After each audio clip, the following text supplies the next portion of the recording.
Alright guys, welcome back to Jason's Design Shop, where today I'm going to show you how I put a diorama inside one of these cherry cookies, we call them.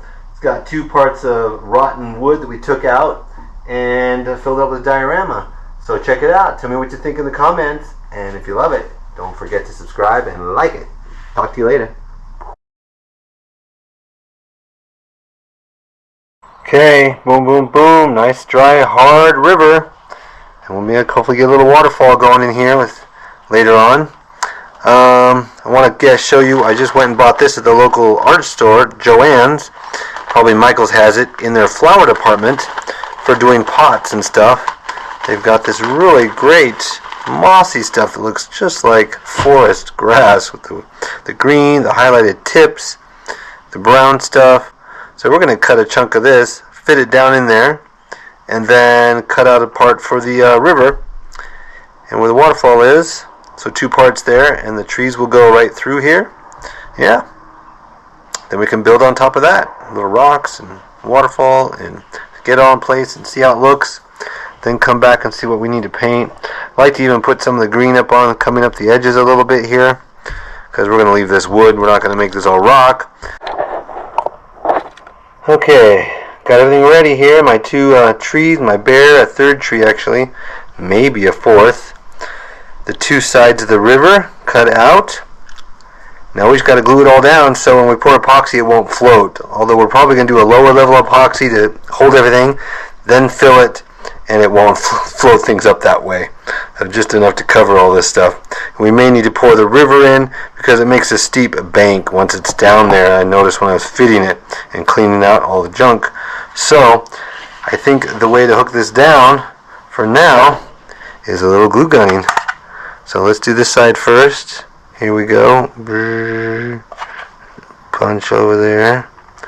And let's pull that out. Right there, and push it into the corner and down into that glue. Oh, that looks great. Up the edges a little bit. Alright, let's time lapse the rest of this. Here we go.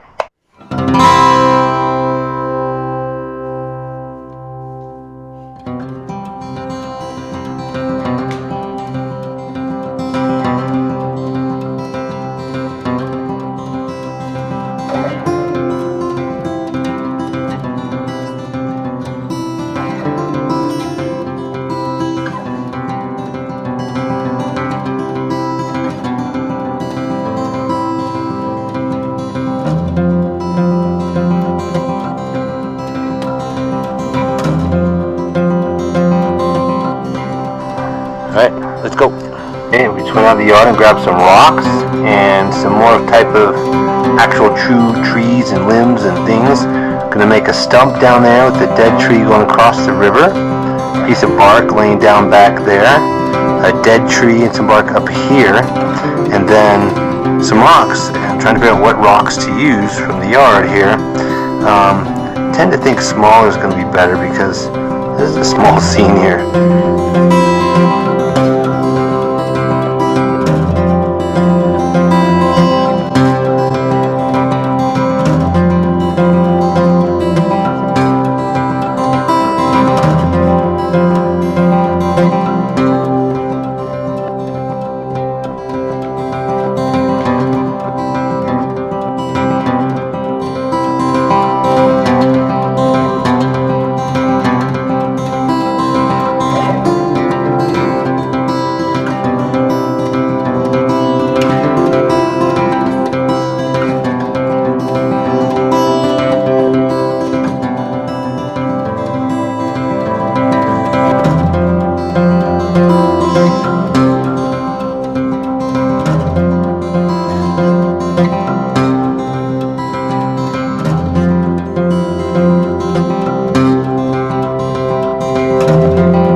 Okay, I've mixed up this last of the old epoxy, a little yellowing, where it won't matter. And I'm going to pour some on everything there to help hold it all down. Then we're going to the leftover we're going to pour into another dish and do blue and up the edge here and let it fall down. Then I want to put some dots of white in here so we have some waterfall white at the bottom where that water is splashing, right? And help with the effect the best we can. But before we add any color, we need to use some of this. We got quite a bit here in the moss, soaking through it, holding things down, getting everything sticky. There's a couple bubbles, but nothing to worry about. It's all going to go in the bottom there. Mix, mix, mix. It's never ending mixing.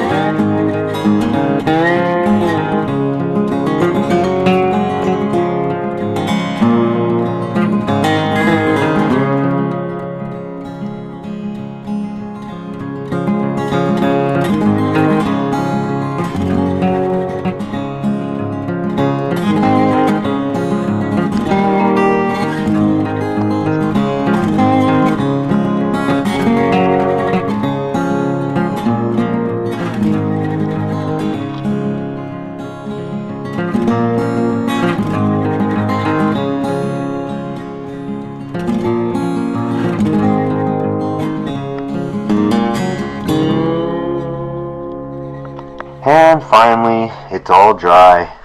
We're going to put in our waterfall line. It just wouldn't seem to work yesterday with the epoxy. Kept running down to the bottom, which looks like foam and everything from the waterfall, but we don't have any white up here. So we are going to try to hit that with these special alcoholic markers that my daughter has for making her characters in anime and artwork. And then we're going to try to get some green back on all the moss that was nice and bright green and turned dark when it got wet. Don't tell me that wasn't annoying. So there's something to try to figure out and overcome in future projects. So we want, let's see, the blue that goes down. And let's see here. Oh, that is different.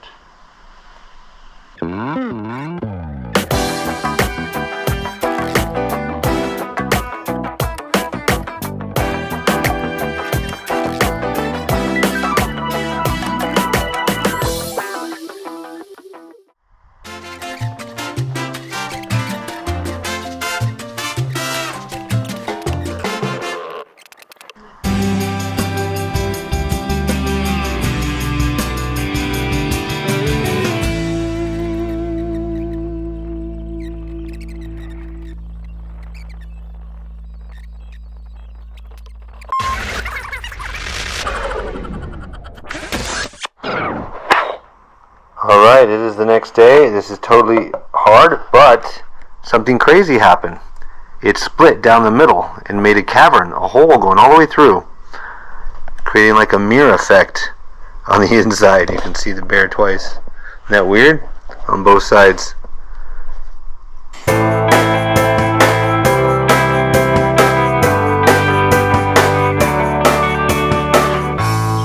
Okay, to fix this, we're going to try to fill up part A, part B equal. That seems like it'll be enough to definitely bring this up 1/4 of an inch, which is the deepest we're can go with this flood coat. But much of it hopefully will fall down into the crack and all these other cracks and solve this strange reaction we've had here and hopefully up in here and clear it all out. I've also dug out some of the bubbles that had come up, and I forgot to come in and use the torch and pop them. So those are dug out and should just fill up and clear and be clear.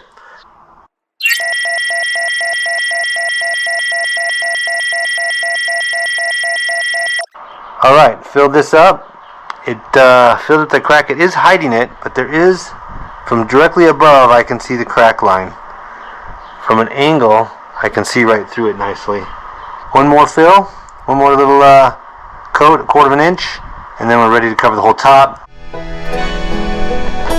Thanks for going on this journey with me. Get out there and make something cool.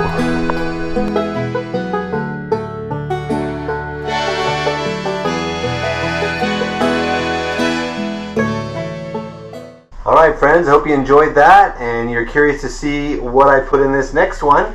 And so watch out for that video, another reason to subscribe. I even have a fourth one we're going to do. So if you enjoyed that, maybe you want to know how I make all of these cookies. So I'm coming out with a how-to video that's probably going to be not on YouTube if I can do it that way, and show you the whole process of how I do it. So watch for that. I'll advertise it in the future and in my comments when I get that. If this video is old, you may look in the comments now, it might be there. Otherwise, click this video here and see how I made the stand that holds up the cookie like this with the shark in it. That's a custom made stand, so check that one out if you like it right there. Talk to you. See you in the next video, friends. Bye.